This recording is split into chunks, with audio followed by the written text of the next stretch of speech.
everybody, welcome back to my channel, or welcome if you're new. My name is Katie. I've been wanting to do this video for, well, I've had this idea for a little while now, but we are like midway through January, so it's definitely, you know, a little past the new year, but honestly, it's still the first month of the year. This video will be a roundup of all the books that I read in 2022. I really enjoy reading. I'm not like super fast at it, but I've gotten through a decent amount of books, and as the years have gone on, I've become more and more of a reader. I don't want to ramble or preface too much, so I'm just going to go through the books from when I started. I wrote them down here in my bibliophile journal to keep myself in order. A few of these were audiobooks, and a few of them I like borrowed from friends and don't physically have, but a lot of them I do, and I will show you. I live in Phoenix, Arizona, and the Suns are playing tonight, so I'm drinking a little White Claw out of this Suns cup. Although this season has been a little brutal, but that's okay. I'm not a fair weathered fan. I am going to try my best to just be short and sweet outside of like the 5-star top books, you know? The book that kicked off my year was The Girl on the Train by Paula Hawkins. This is a thriller type of genre. I had heard of this for quite a long time. It's very popular. I would say that overall my rating is about a 3 out of 5. I liked it. It was enjoyable. Definitely while I was reading it, it was enjoyable, but it wasn't anything like too special. I've read a lot of good thrillers, so I have a pretty high bar, but it was definitely good. And I watched the movie and liked that as well. Obviously the book was better. Next was an audiobook that I did, and it was by Stephen King. It was Dr. Sleep. That is like the sequel, not the prequel, the sequel to The Shining. The Shining is one of my favorite movies, and I read the book like 2 years ago. It was my first ever Stephen King. So I'm glad I listened to it on audio because it's pretty lengthy, and I think it would have taken me a really long time to get through. It was good. I really like Stephen King's writing. It was like spooky and creepy and weird, but not like, I don't know, to me, it's not like horror. Like, I guess technically it is. It just doesn't like scare me. I don't know. I want to watch the movie. I have not. I would say Dr. Sleep, yeah, also like a 3 out of 5. After that, I read a classic, Rebecca by, oh my gosh, you guys, I don't have the author's names written down if I don't have the book, but it's like Daphne something. I will try my best to put like names or pictures of the books on the screen, and I can put all the books in order down below. Rebecca is a classic, like gothic, suspense gothic romance novel. Again, you know, I think that one I'm gonna say I would give it more of like a 3.5 or a 4 out of 5. It was really well written. There was like suspense created. There was a twist that I liked, and bonus points because that song or that book inspired the song Tolerate It by Taylor Swift. And we stand Taylor Swift in this house. After Rebecca was another audiobook that I don't have here. It was Dear Edward. I don't know the author. That was like a book club book that I was a part of, and so I listened to it. It was really enjoyable. It was sad, but it was very earnest and like a really kind of just, I don't know, just a good story. I saw that Apple TV is making a series of it or a movie of it, and I'm interested to watch. I'm sorry to be such a broken record, but I'm gonna also say 3 out of 5. Quick pause, quick preface. I used to do a rating system that I saw on a Bookstagram account that was like A+, A-, like letter grades instead of stars. And then there was a while there where I was like 3.7, 3.8, 3.9, and I don't know. I toy with like doing that again, but I feel like I need to just keep it a little more simple and just really keep it at like wholes and halves. That's why you get a lot of 3s, you know, because a lot of books are like good, but not amazing. I feel like that's what makes readers, kind of, you know what I mean? It's like, if they were all 1s and 2s, I wouldn't be a reader. If they were all 5s, I mean, I guess that would be great, but that's kind of unattainable. Next up, I do have this book. It is One to Watch by Kate Stayman, London. This was an interesting book. It is about a woman who you can kind of see in the image there. She is like considered plus size, and she goes on a dating show that is very similar to The Bachelor. And, you know, it was really like, the author was really progressive. The author was a Swiftie, because I'm pretty sure there were a couple Taylor mentions in this. I read this, you know, it was like a year ago at this point. I would say this was also like a 3.5. It was good. It was entertaining. I liked the progressive themes throughout. And it was fun as like a Bachelor person. I watched The Bachelor, so it was like fun to read about it. I remember not loving the messaging at the end, but I liked it for sure. It was enjoyable. Next up, we had My Sister the Serial Killer, a novel by Oyinkan Braithwaite.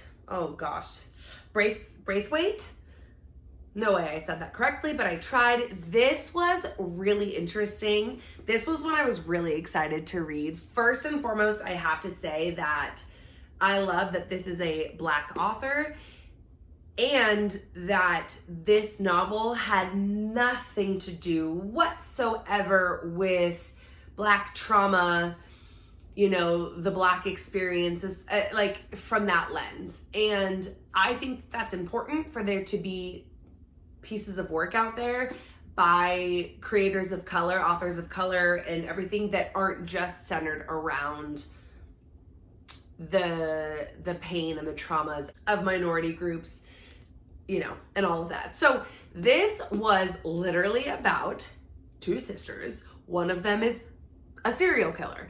It's not that like Machiavellian or like it's not, it more centers on the relationship between the two sisters, the dynamic. And I remember one concept that was super highlighted in this was the whole idea of blood being thicker than water. And so for me, it really made me just like think about that throughout, kind of like where you, like, how do I feel about that concept, and like family versus non-family, and like, I don't know. So it was super interesting. It was pretty short and sweet. I would definitely recommend. Oh my gosh, I think I also give this a 3.5.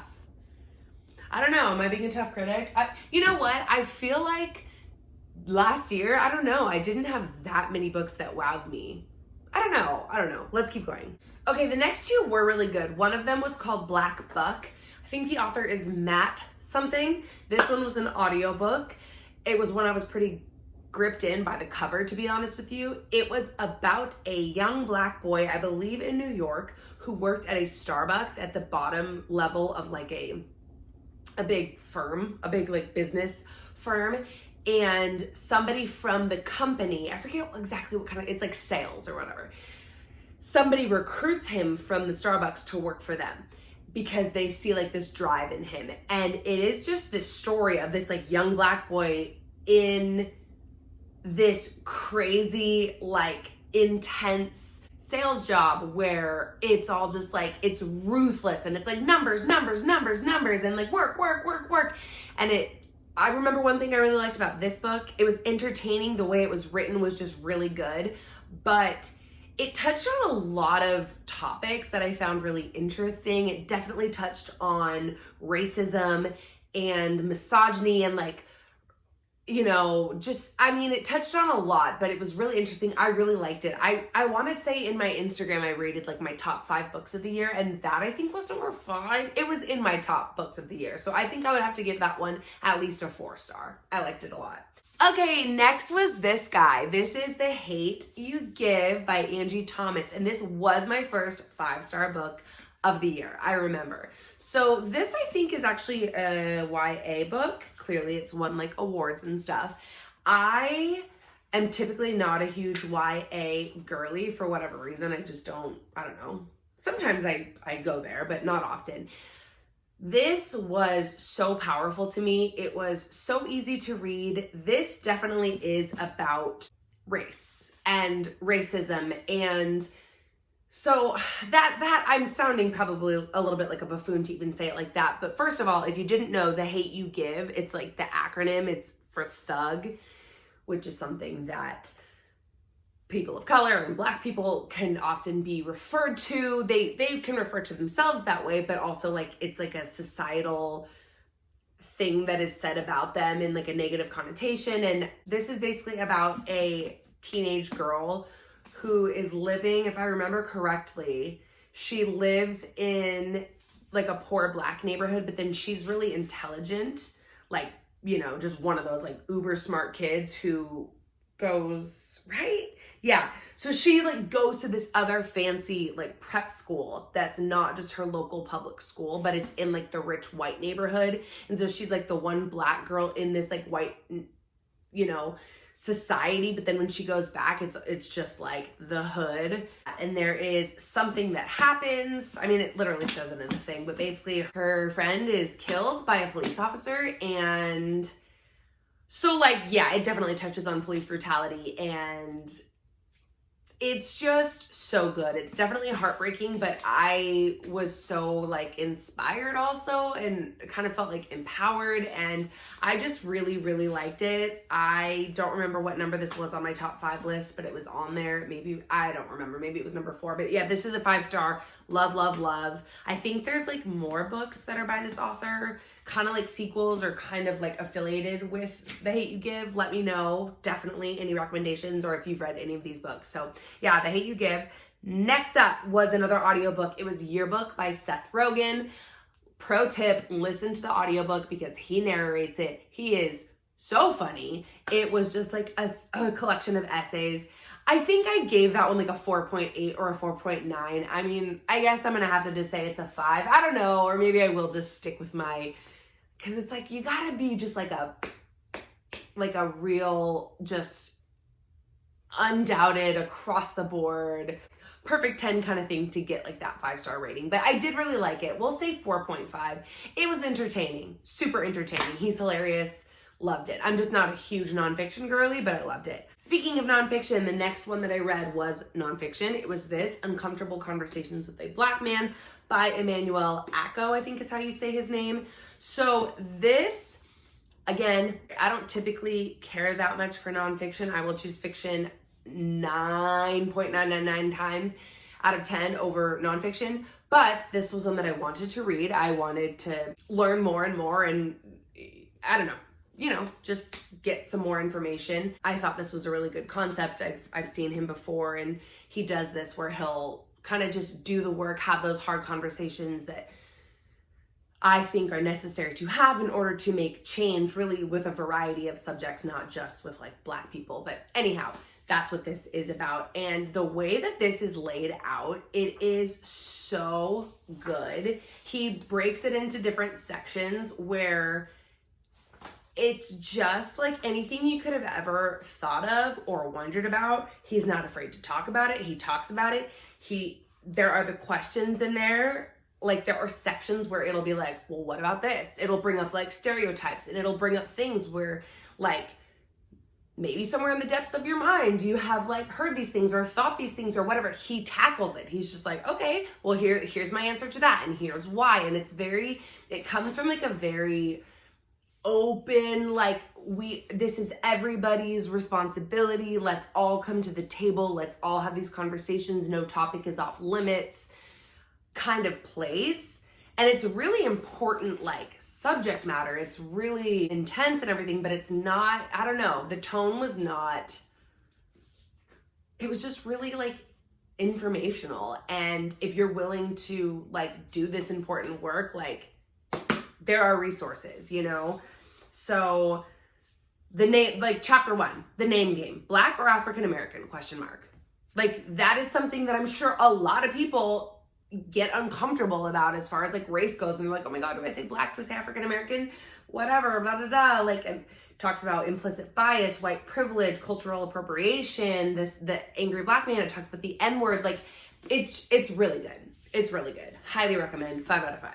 The next 2 were both audiobooks. One was called The Dutch House. I think it's by Ann Patchett or something. It's actually narrated by Tom Hanks, which was fun. It was really good. I mean, I listened to it like for free on the Libby app, and it was quite entertaining. I don't think I was like bursting out of the seams with joy over that book, but it was interesting. It was like the story centered around this brother and sister over the course of their lives. And I have a brother, so like I really liked that. The imagery and the writing was really good, but it's definitely more of like a just literary kind of, you have to really appreciate the art of writing and stuff, I guess. But I mean, it's a good enough story. It's just like nothing crazy happens. It's just kind of like beautiful words strung together. I think I gave that one, I'll say a 3. I know you're shocked. Hey, I've given a couple 5s, a 4. After that was a book called Leave the World Behind. I forget the author. I think it starts with an R. That one, I was really excited to read it. The premise sounded really good. It's basically about this family. Again, I'm like trying to pull these from memory. It's about this family that goes to like an Airbnb type thing and like a cabin. They're just getting away for the weekend. And then like the power goes out and like just kind of weird things start happening. Nothing like over the top supernatural or anything like that. Like it's definitely like a fiction story. It's not like fantasy or, you know, supernatural, like I said, or sci-fi. And then like a family, I think it's the family shows up at the door and they're like, wait, this is our house. We're the owners. We're the ones renting this Airbnb out. Like, we need to stay with you. We don't know what's going on. It's like, everything's just like dark and black, like across the whole town. And it's like a pretty small town. And so there's definitely like this ominous kind of spooky tone throughout. I didn't love it as much as I wanted to love it. I don't want to spoil anything, so I'm not going to really say why, but it was okay. It was like a fun enough Audible listen, but I might even give that one more of like a 2.5 because it wasn't that satisfying, so I don't know. Next, we had the book that took me forever. This is a Pulitzer Prize winning book. This is The Goldfinch by Donna Tartt. This book is about a young boy. This is not really spoiling it because it happens right away and it's on the back, but it's a young boy who lives in New York City with his mom. His parents are divorced and his mom loves to go to the art museum, or like she loves art. And so they go to the museum a lot. And her favorite painting is this painting called The Goldfinch, which actually is a real painting, which is cool. And they go to the museum one day and there is a terrorist attack, or I think it's like presumed a terrorist attack. That's not really part of the storyline, but basically she dies. There's this bombing and she dies. And he is one of the few people that survive. I'm forgetting the details there, but he survives and there's not very many people that survive. And on his way out of the wreckage of this, he takes the painting. He takes that goldfish painting with him. And he doesn't like stay and talk to the ambulance or anything. He just takes it and he goes back to like his mom's apartment. And then that's at the very beginning. And so then it spans over the course of this guy's life, basically, and all the things that happen. It's really, really, really interesting, the story. He then goes to like spend some time living with his dad. And he like meets friends along the way. And then he gets like involved in kind of some shady stuff when he gets older. But then there was like this one little girl and this man who take him under his, I don't know, I'm not doing it justice at all, but it actually was a really cool story and the writing is beautiful and you know, it's good. It's really good. I watched the movie of this and I actually loved the movie. Like, I wouldn't say I liked the movie better than the book. I do feel like they kind of go hand in hand. I don't think I would have liked the movie as much had I not read the book, you know what I mean? So it's hard to say, but I loved that movie and it made me like have a deeper understanding of the book and like a deeper appreciation of the book. Yeah, I would consider rereading this, minus the fact that it's like an 800-page book and I am slow as molasses, but I really enjoyed it. I would say this is like at least a 4, maybe a 4.5 stars. 2 more audiobooks after that. I was on this whole kick last year where I wanted to always have one physical book and one audiobook that I would listen to. I have been off that game for a while. Maybe I'll get back on it. I don't know. But it was called Arsenic and Adobo by Mia something, I want to say. It was kind of a silly, intentionally silly, lighthearted, like murder mystery. And it's centered around this Filipino family who I think they had a restaurant, if I'm remembering correctly. It talked a lot about Filipino food. It was cute. It was fun. There's a sequel and I didn't run out to like rent that one on Libby. So 2.5 stars, we'll say. It was cute. Next was a nonfiction called 101 Essays That Will Change the Way You Think. My first reaction is to tell you that I don't think it really changed the way that I think about anything. I don't even remember what any of them were off the top of my head. Like it wasn't like, oh, that one really hit me and stuck with me. It was a lot of stuff that I have heard before or concepts that I've heard before. I don't know if that's just, I don't know, maybe somebody in their like young 20s. That would not be me. Maybe it would be the first time they heard that information or maybe, I don't know, maybe any age. I think it was full of really good like nuggets and reminders and tidbits of wisdom and stuff, but it wasn't like life-changing. So we'll go 2.5 stars on that one too. Next was one called The Heart's Invisible Furies by John Boyne. I think that's his name. He wrote The Boy in the Striped Pajamas, which is a very different style book, but that book was 5 stars and so sad. There's a movie a bit after it and so good. But anyway, that book was kind of similar to The Goldfinch in the sense that it is about one man and it spans like a 50 or 60 year period of his life. He is a gay man in, I think it's like 1940s Ireland, which turns out was a really, really not good time. I don't think it was a good time to be a gay man, probably in many places. I don't know. I'm not claiming to know anything, but there were some really brutal, not good things that happened to him because of that. But it goes through his life and through his familial relationships, his friendships. One of the biggest concepts I took away from that book was chosen family, friends that become family. That is huge to me. And even going back to the whole blood is thicker than water thing and my sister, the serial killer, like, I don't know about you, I'm not trying to like get into it all here. I have great members of my family, but I have members of my family that aren't great at all and have caused a lot of damage, honestly, in my life. I mean, I said I wouldn't get heavy and here I am, but the point is, and being someone who moved out of her home state for like years and years and years and years and had to find places to go to for holidays and for this, that, and the other during times of need, I am really appreciative and place a high value on the concept of chosen family because I know that not everybody has a supportive family, and I think it's just so important to value chosen families. So The Heart's Invisible Furies touches on that. It touches on romance and, you know, love relationships and then like the relationship with himself. And it's a really beautiful, well-written story. I would say, again, it's similar to The Goldfinch where it's like, it's pretty lengthy, it's pretty wordy, but in a good way. Like, they are beautiful words, but if you're looking for like a beach read, that ain't it. But yeah, I would say it's probably like a 4-star book. Next was this one called The Proposal. This is by Jasmine Guillory. She's like a really popular, like kind of book talky, like fun author. I wanted like a more lighthearted, fun one. This was like a summer read. This is about, oh yeah, it's like this girl who's at a baseball game. The premise sounds pretty outlandish. So it takes place in LA. They're at a Dodgers game and her like pretty douchey boyfriend who she hasn't been dating for that long proposes to her on the Jumbotron, like in front of everybody. And this other guy happens to be there in the stands and he like sees it happen.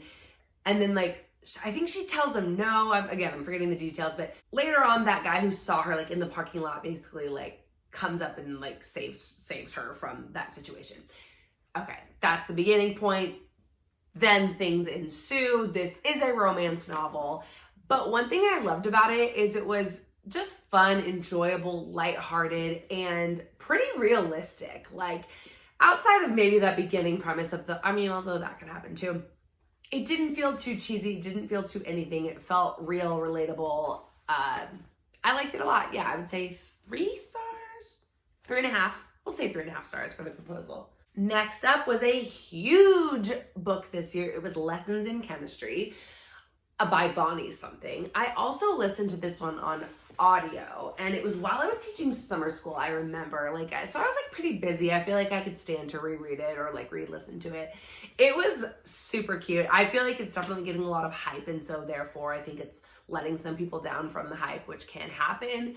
But I went into it just kind of, it looked cute. I had heard a couple good things. It wasn't overly hyped up for me, but it's basically about this woman in the 1950s who is a chemist, and it's the 50s. So she is super like discriminated against for being a woman, but she is just like, doesn't care, has like all the courage in her convictions, like is just like whatever. And then she ends up being on a cooking show, being the host of a cooking show, and she like kind of goes against what all the producers and everyone's like telling her to do. She just like does what she wants and what she believes, and she's really quirky and she's really endearing, and there's other stuff that I'm like not spoiling that has to do with like, you know, maybe her love life, maybe if she has children. There's a really cute dog, and like that's a character in the book.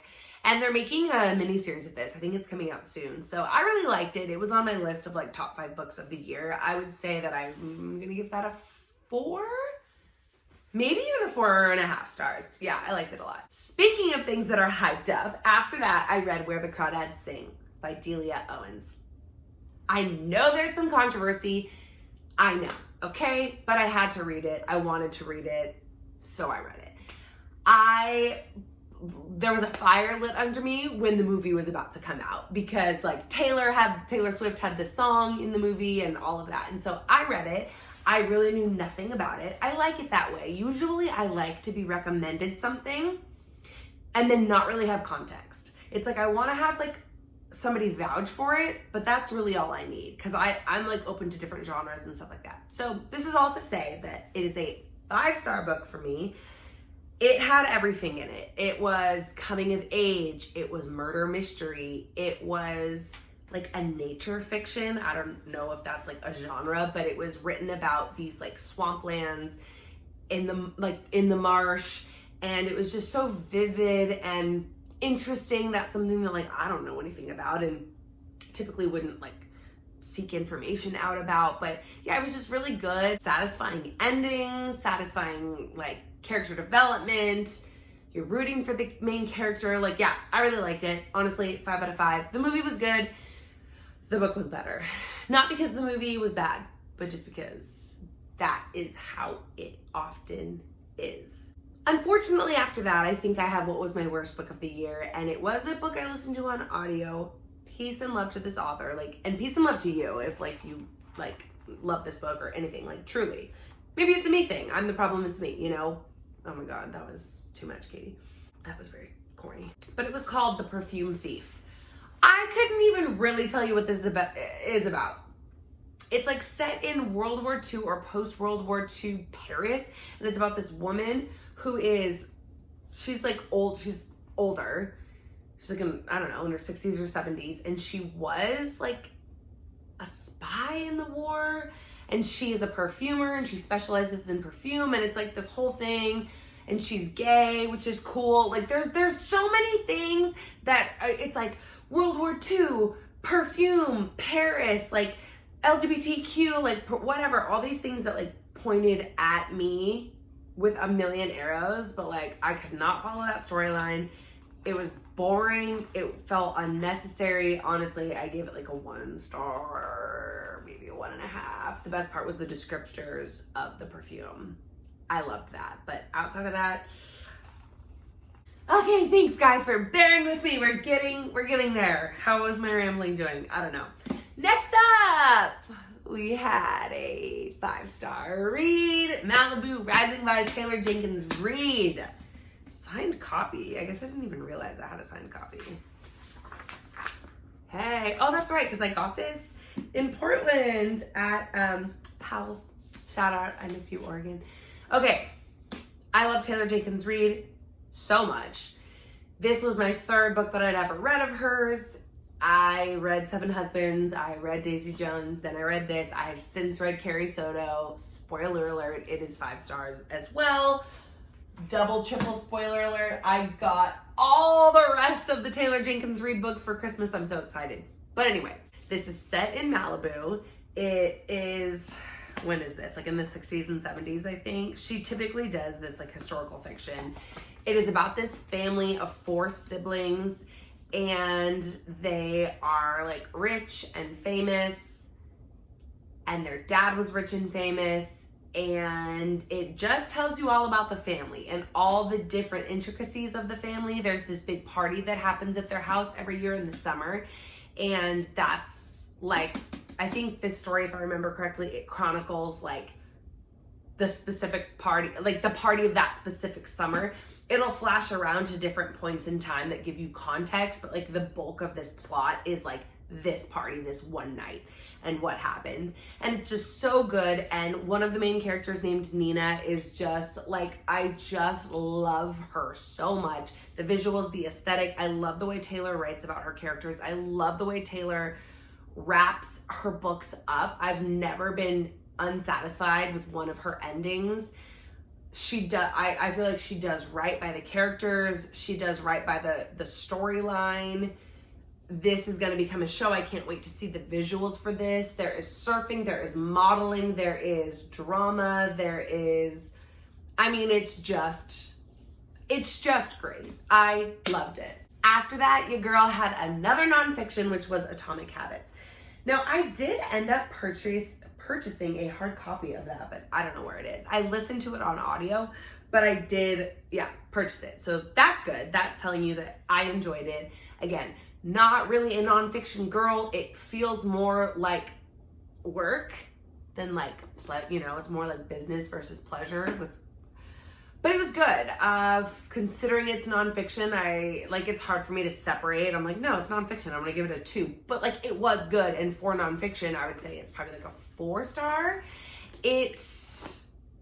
I don't know, it just really, that's something that like made me think and makes you kind of reevaluate things. The reason I bought a hard copy is because I thought it would be good to like go back to. There's also a lot of charts and like things that the audiobook will reference that you can't see when you don't have it, and it just explains ways to kind of become more productive. That's not even the right sentence, but just to like, it just makes you think about habits, because I don't think you ever really typically think about habits and ways that you can like maybe change your habits if you want to, or improve them, or like, I don't know. I liked it. So yeah, 4 stars. Next up, we have Big Summer by Jennifer Weiner.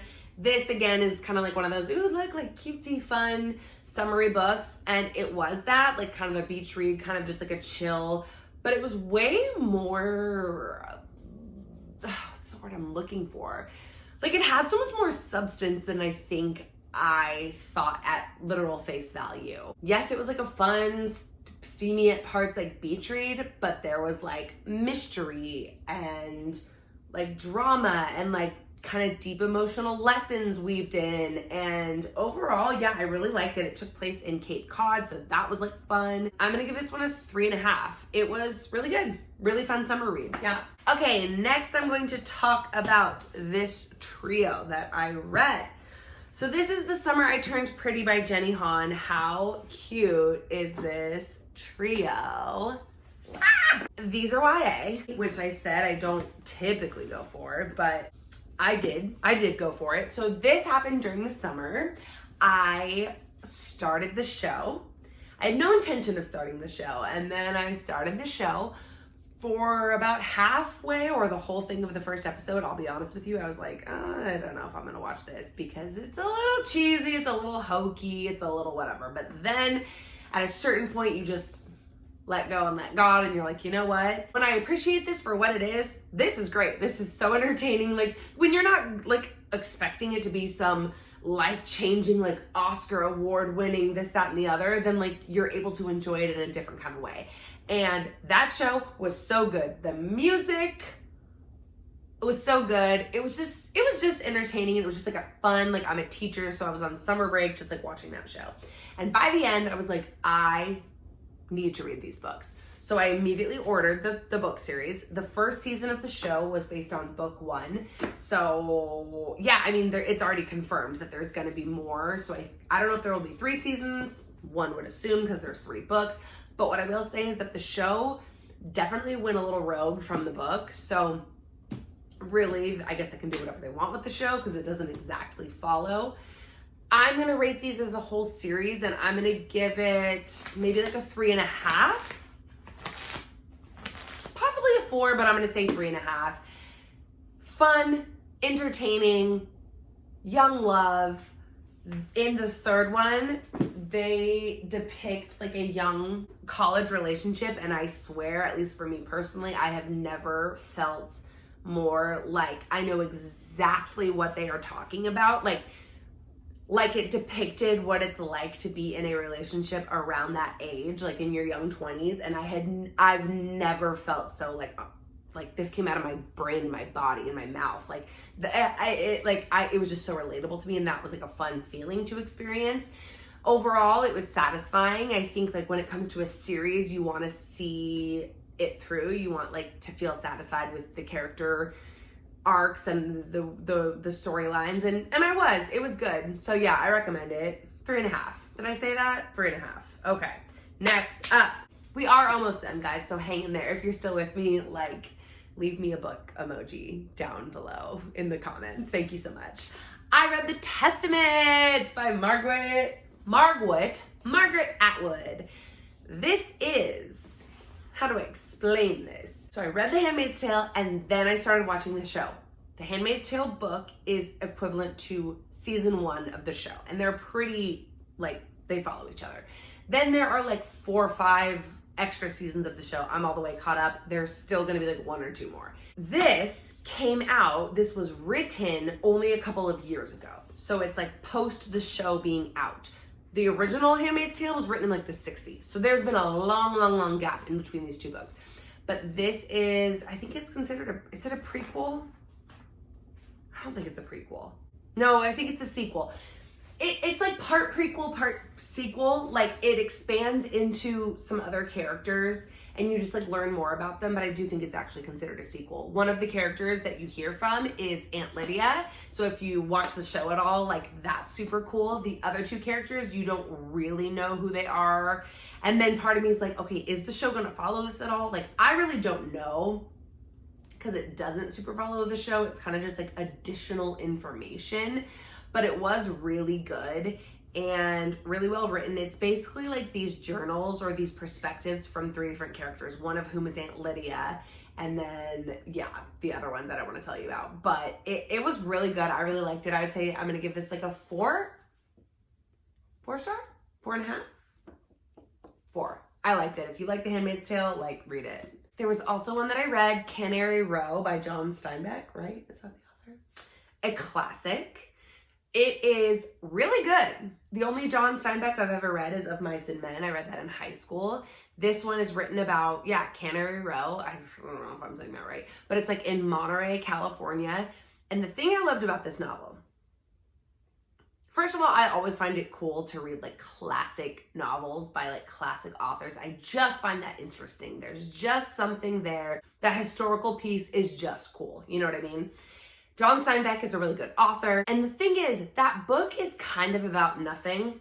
And like therein lies the beauty. And I'm not really that girl. Like I'm not some English major, like, you know, I didn't get my like master's in English literature or anything like that. Like I appreciate good writing and everything like that, but I need like a story. I need to be interested. I need captivation. And this book was very entertaining, but like in such a just like chill way. The descriptions are so good. It's like the main characters are like people who live in Canary Row who like don't have a home and like don't have jobs, and it's kind of like this ragtag team of people, and it jumps around from like story to character, but it all ties in, and like it was like humorous. I don't know, it was really good. So I'm gonna have to give it a 4 stars, I think. Then we got into like September, October, November, spooky time. So I picked this up. This is called I'm Thinking of Ending Things by Ian Reid. Peace and love to Ian Reid. Peace and love to you if you liked this. I think I gave this book like a 2 stars, 2.5. This book was so confusing. Yeah, it's not a 1. It's definitely like a 2, 2.5. I'm rating it higher than The Perfume Thief because it was captivating. It was interesting. The suspense, the tone that is set in this book, where you're just like kind of on the edge of your seat the whole time and you don't really understand what's happening or why.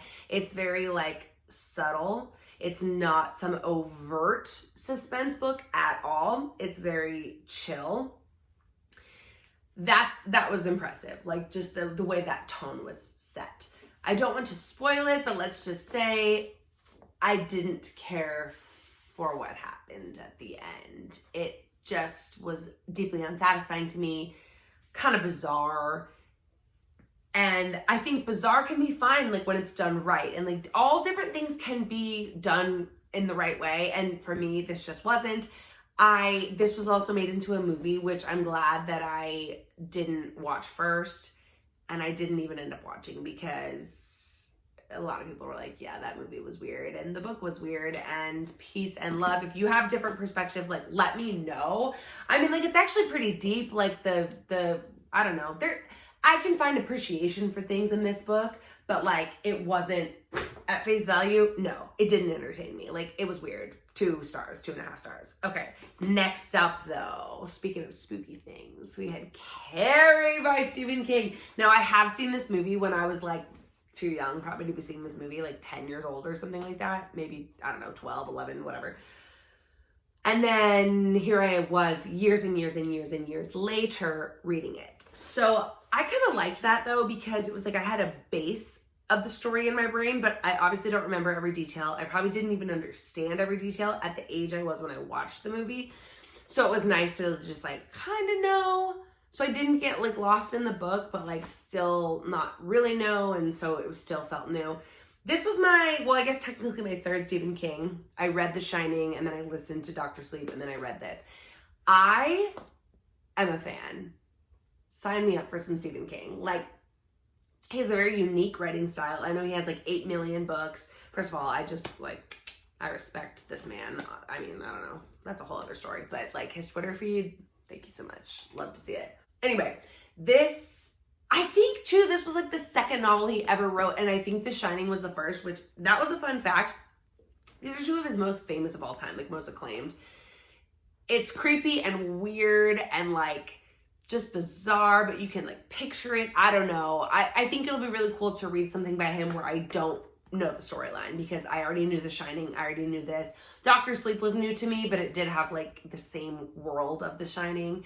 So if you have any Stephen King recommendations, please let me know. I really enjoyed this. I would say this is like see, now I'm like torn between giving it 4 or 4.5. You know what? Let's give it a 4.5. It was good. I liked it. We're so close, guys. We have just 3 more books. Next up was The Firm by John Grisham. This is my mom's, like, probably 1st edition copy. Maybe not, but it's, like, so old. It's, like, so 90s. My mom, probably, like, a lot of moms in the 90s, I feel like, read so much John Grisham. That woman owned every John Grisham novel there ever was in the history of the world. And one time she was cleaning, like kind of recently, she was cleaning out like her bookshelves and down, like just decluttering. And she got rid of like most of her John Grisham, how do you say it, books. But she kept a few. And I was like, okay, what do you recommend? Like what are some top tier, like where should I start? And this was one that she recommended. And I really liked it. I mean, I like his writing style. It was enough for me to be like, okay, I want to see what else is up with this guy. Like I'm down to read some more of The Firm. It was interesting. It was, basically it's about this young lawyer who is recruited from law school. He has job offers in like on Wall Street and in like Chicago and like other big cities, but then this like random firm, and I think it's like Memphis or something like that. So just like a smaller town. Not that Memphis is tiny, but compared to like New York, they recruit him, and they recruit him heavily. Like they incentivize him with like a BMW and like all this money and all this stuff. And then you quickly find like, okay, something's going on here. Like this law firm is like pretty sketch. And then it's kind of like a mind game kind of thing. I don't watch Succession. I did watch season 1 a long time ago, but I didn't really understand it. That's a whole other thing. But I feel like if you're a fan of like that, like Succession and like, I don't know, you would probably be into this. It wasn't the most amazing knock your socks off book in the world. So I'm only going to give it probably like a 3 stars. But I did like it. It made me like want to read more John Grisham. Okay, Jake's favorite author. This was me being like, I have a week left. Can I squeeze more books into this year? And Jake said, well, this one's pretty short. Why don't you try this? It's called The Ocean at the End of the Lane by Neil Gaiman. Jake's favorite book. Jake's my boyfriend, by the way, if you're like, who's Jake? Of all time, his favorite book is American Gods by Neil Gaiman. It's like a 700 or 800 page book. This is like a 200 page book. No, 130, even better. So he was like, why don't you start here? Now here's what I will say. I love the way that this man writes. I was like, it just feels nice. Like, it's just delightful. His writing style is just delightful. It feels airy. Like, I don't know. I really liked his writing style. However, this was a little bit kooky. Now, Jake's a big, like, fantasy guy, and, like, we have very different styles of books. Albeit, I read a lot of different styles. Like, I think so anyway. So I'm pretty open to try whatever. And it was kind of like, what do they call that? Magical realism, a little like part fantasy, part magical realism, part just like fiction. I could see it being the type of book where you kind of should go back and reread every few years. You'll probably get more from it. I think it's a little bit like analytical in a sense, like there's different meanings behind different things and stuff. But again, just at face value, I would say that I'm going to give this a 3.5. 3 for like the story. I mean, the story's a little weird and stuff, but I'm bumping it up that half a point because I really enjoyed his writing, and I am definitely interested in reading other stuff by him now. Because even Jake's mom was like, this one's kind of weird. Like, he has other stuff that I like better. And so for her to say that, I was like, I mean, it was good. It's just a little bizarre, just a little kooky. And yeah, again, I'm like, I don't know. I don't always do that. So if you have any recommendations, if you've read any Neil Gaiman, like, let me know. Last but not least, I said, I have however many days left until the year ends. What can I squeeze in? A girl decided to reread The Great Gatsby. I've read it now, I don't know, 4 times. This was like my 4th time. I got this for Christmas a few years ago. I thought to myself, I want you to read these words right here. Graphic novel, right? Okay. Me, being the person that knows really nothing about comics, graphic novels, whatever, despite the fact that you may or may not be able to see. Oh no, you can't really. I have comics back here, but that's because Jake wrote them, so it's just me fangirling and displaying his stuff. But a graphic novel is not, I thought this was just an illustrated version of The Great Gatsby, a la the Harry Potter books that are illustrated. That's not what this is. This is a graphic novel. This is straight up the story of The Great Gatsby told in pictures and in little blurbs of words. And the words are taken straight from the book, but it's like super, reduced. And so I read this, and you can get through it like that.